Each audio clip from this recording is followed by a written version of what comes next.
Pour comprendre comment le raton apprend, une équipe de chercheuses canadiennes et américaines ont suivi les délits nocturnes d'une quarantaine de ratons pendant quelques années. À l'aide de caméras infrarouges et de micropuces, elles ont pu suivre comment chaque raton interagissait avec des casse-têtes qui contenaient des récompenses. On peut imaginer une genre de grande boîte postale avec plein de portes barrées par des mécanismes avec différents niveaux de difficulté et des récompenses à l'intérieur.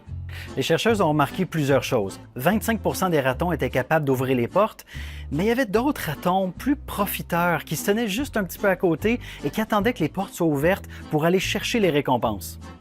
Les premiers à s'intéresser aux boîtes, c'était surtout des plus jeunes, qui avaient moins d'expérience, mais qui avaient aussi moins peur du risque et de la nouveauté. Mais tranquillement, les choses ont commencé à changer. Les profiteurs ont fini par apprendre à ouvrir des portes eux-mêmes en regardant les plus jeunes faire. Et une fois qu'ils avaient appris, les ratons se souvenaient des solutions d'une année à l'autre et finissaient par développer leur propre stratégie. En fait, l'essentiel, c'était de les intéresser à ouvrir les portes une première fois, puis après, c'était fini. Bon, pourquoi c'est important tout ça, l'intelligence des ratons? Ça permettrait de développer des meilleures stratégies pour contrôler des problèmes de ratons laveurs. Ça pourrait se faire, par exemple, en ciblant les premiers ratons qui osent apprendre à ouvrir une barrière et en les déplaçant avant que ça fasse un effet domino dans toute la population pour l'apprentissage. Mais surtout, ça permet d'apprendre comment un animal fait face à des nouveaux défis dans un environnement qui est de plus en plus contrôlé par les humains.